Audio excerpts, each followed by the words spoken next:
Ассаламу алейкум. Мына безраспред коробка, освещение қалай қосылады десеңіздер.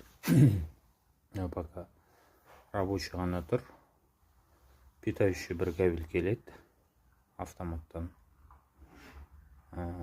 Розеткаға келіп тұр. Розеткадан фаза 0 аласыздар. И былайынан мына жерде розетканың орнын алып барасыздар. Мынау освещениеден келіп тұрған кабель. Мынау питающий розеткадан плюс фаза 0 шығады. 0 прямой освещениеге жалғанады. Фаза мына жерден астынан келген фазамен освещениенің фазасы включательге қосылады.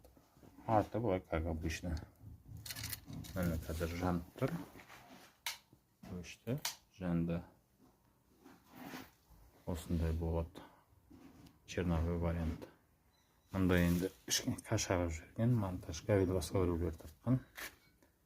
А так в целом қосылу осылай болады.